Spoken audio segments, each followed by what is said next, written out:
The worst part of it is... He also talked about welcoming diversity. Well, we'll talk about diversity in a second. The problem with welcoming diversity is if you do it in too big a level, you get division. And we're seeing that in many of our towns. The last 2 million that came from outside the EU under your watch, only 16% of them are working. Only 16% of that 2 million are working, which means they're dependents, which means they're using schools, the health service, all of these things. Nigel Farage just shredded a UK TV host live on air, leaving no room for the usual media spin or excuses. I think you're very, very boring, and I think your viewers will find you very boring, and you ought to do rather better as the state broadcaster, in my view. Because let's be real, Labour and Starmer have been treating this immigration issue like that pile of laundry you keep pretending doesn't exist. But everyone knows it's there, and it's starting to smell. What I intend to lead is a political revolt. Yes, a revolt. A turning of our backs on the political status quo. It doesn't work. Nothing in this country works anymore. The health service doesn't work. The roads don't work. None of our public services are up to scratch. We are in decline. This will only be turned around with boldness. Illegal immigration isn't just some abstract policy debate. It's people moving in, setting up camp, and taking resources meant for the British public, while the government shrugs and mumbles about compassion. Sure, the British might not be the warmest bunch when it comes to unexpected guests, but when it starts feeling like someone's moved into your spare room uninvited, you're bound to speak up. He's going to spend 11.6 billion on overseas climate aid. Just spend 1.4 billion less and give it to pensioners. It makes no sense. I mean, He's heartless. And Nigel? He didn't just speak up. He roared, calling out the hypocrisy and reminding everyone that some of us still care about the people trying to make an honest living here.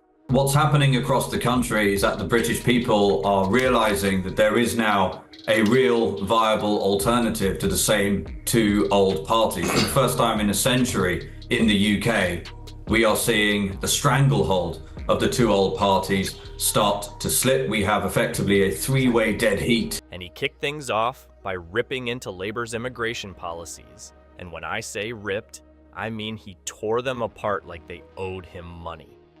Farage pointed out that Labour has allowed over 2 million migrants into the country on their watch.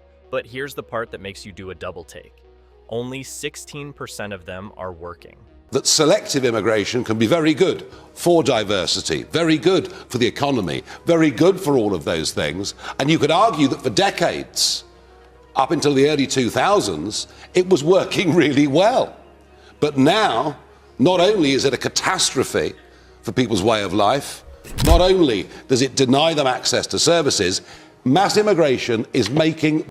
And honestly, he didn't need much effort to make his case. Labour's record on immigration reads like a textbook of broken promises and misplaced priorities. Millions have walked through the metaphorical and sometimes literal open door under their watch, and the country's public services are paying the price. Schools are crammed, the NHS is practically running on fumes, and affordable housing? Forget it. Farage wasn't just pointing at a crack in the system. He was showing everyone the gaping chasm and firmly placing the blame on Labour's shoulders. And let's talk about the people actually footing the bill for all this. Working-class Britons. Farage painted a grim but all too familiar picture. Taxpayers are watching their hard-earned money prop up a system that seems to prioritize a growing population of non-working immigrants over the very people funding it. According to him, this isn't just an immigration issue. It's a full-blown two-tier system, where the ones paying the most get the least in return. It's like buying a ticket to a show, only to find out the seats are already taken by people who didn't pay. Candidate to be an MP on a ballot paper in an election. Mate. How many times have you stood? I haven't. How many times I'm have you just stood? asking. What do you know about it? How many times have you stood? I'm asking you the There you question, go. Mr. Farage. I mean, the challenge here is people will say, look, you've tried it before, Well, I tell you you what, didn't manage ask to do something it. intelligent. What makes this time any Ask something different? intelligent, and we'll carry on with the conversation, shall we? Then came the economic gut punch. Farage didn't hold back on how unchecked immigration is dragging wages down and pushing British workers out of opportunities. Industries like construction and hospitality, he said, have turned into battlegrounds where low-skilled workers are fighting over jobs in an already oversaturated market. And who loses in this scenario? The British workers trying to make an honest living. For Farage, this wasn't about abstract numbers or theories. It was about real people getting the short end of the stick.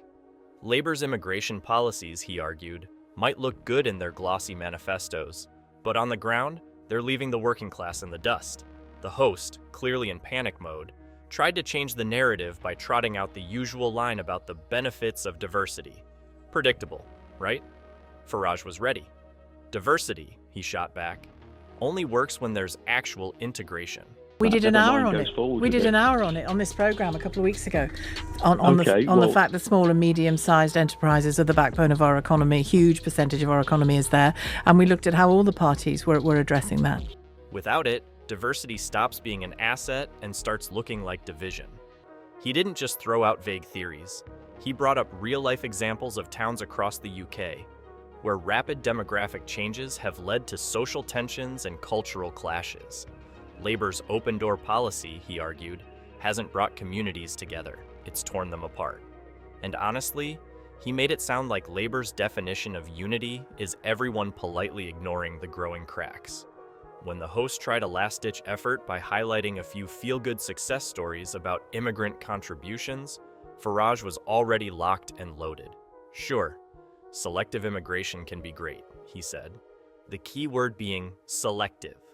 What Britain is dealing with, he argued, isn't selective at all. It's a floodgate, and the infrastructure just can't handle it. Farage's response was sharp and unforgiving, cutting through the host's arguments like butter. Every attempt to steer the conversation elsewhere was met with a quick, surgical takedown, leaving the host scrambling to regain control. In a funny way, the Muslim vote could make a very, very big difference to Labour. I met not an hour ago a Conservative Member of Parliament. He's got a very small majority. Labour are challenging him, but if Galloway's party puts up a candidate, he'll probably hold his seat. So there could be all sorts of consequences. But what about the very concept of the Muslim vote, of now the organisation called the Muslim vote? Is this a good, healthy thing? I worry that it's deeply, deeply divisive. And because Farage doesn't just criticize, he strategizes, he came armed with a solution. One big target? The European Convention on Human Rights, ECHR, which he said is tying Britain's hands every time it tries to tackle illegal immigration. His proposal was simple: ditch the ECHR. To him, it's an outdated relic that cares more about looking good on the global stage than actually serving the country's needs. According to Farage, until Britain takes this step, it'll keep running into legal hurdles every time it tries to deport illegal entrants. This wasn't just a policy suggestion, it was a full-on call to reclaim sovereignty, and he made it clear Labour doesn't have the backbone to make it happen. Without which, we would be defenceless. Nigel Farage wasted no time tearing into Labour's so-called economic vision, starting with Rachel Reeves and her green initiatives. And let's just say, tearing into might be putting it lightly. This was a verbal demolition job. According to Farage, Reeves's policies aren't just ambitious, they're downright delusional. He called them pipe dreams with no strategy, which, to be fair, sums up Labour's entire approach pretty well. Farage didn't need to stretch for examples either. Labour's grand promises about renewable energy and net zero targets sound great, until you realize they're backed by timelines and budgets that might as well have been scribbled on the back of a napkin. Do you see your role as representing the interests of the incoming Trump administration now? I'd like to avoid World War III. That's quite a big consideration for me. But the question is, do you see your role as representing them? No, my role is to represent people who voted for me here. My role, above all, my role is to protect British interests. And if you thought he'd stop there, you clearly don't know Farage. He went straight for the money, ripping apart Labour's plan to fund these green dreams with what he called unsustainable borrowing. Farage compared it to writing checks Britain can't cash, and honestly, it's hard to argue with the logic. He pointed out that Reeves doesn't seem to have the faintest idea where all this money will come from. And while Labour keeps pretending the magic money tree is alive and well, Farage made it clear that this reckless spending isn't just bad economics, It's a betrayal of the ordinary citizens who will be left footing the bill. Then he shifted gears to Keir Starmer, and it got even more brutal. Farage branded him a corporate puppet, accusing him of pandering to big businesses, while small businesses, the backbone of the UK economy, are left to rot. According to Farage, Starmer is more interested in keeping multinational corporations happy than supporting local entrepreneurs who are struggling to survive. It's not just bad optics, it's bad leadership. Farage didn't mince words, arguing that Starmer's policies show just how out of touch he is with the realities faced by working-class Britons. For someone who claims to lead a party for the people, Starmer sure seems focused on keeping the financial elites comfortable. In any way at all, to do things that act in my national interest, even though I don't support anything the Labour government stand for, I would. And let's talk about small businesses, because Farage certainly did. He painted a grim picture of entrepreneurs drowning in red tape and being slapped with tax hikes that stifle innovation and growth. Labour's approach, Farage argued, is all talk, no action. And it's killing the very sector that employs the majority of the UK workforce. Instead of supporting these vital players in the economy, Labour is chasing grandiose policies and flashy headlines that do absolutely nothing for the people trying to make an honest living. But the real fireworks came when Farage turned his attention back to Labour's green initiatives. To hear them tell it, their push for net zero emissions is the crown jewel of their economic plan. To hear Farage tell it, it's a colossal mistake. He didn't deny the importance of climate action, but he absolutely ripped into the idea that Britain should bankrupt itself to meet Labour's vague, idealistic targets. Farage pointed to the rising cost of living, skyrocketing energy prices, and economic uncertainty, asking the obvious question, how does Labour justify prioritizing long-term climate goals over immediate economic relief? The answer, according to Farage, is they can't. Works anymore. The health service doesn't work. The roads don't work. None of our public services are up to scratch. We are in decline. This will only be turned around with boldness. Throughout it all, Farage's tone was relentless, sharp, and unapologetic. This wasn't just a critique of Labour's green policies or economic roadmap. It was a full-scale takedown of their priorities, their leadership, and their competence. Farage didn't just poke holes in Labour's arguments, he made it clear that the entire framework they're operating under is flawed.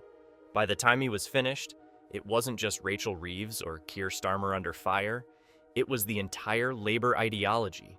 And judging by the stunned silence in the studio, it's safe to say they didn't see it coming.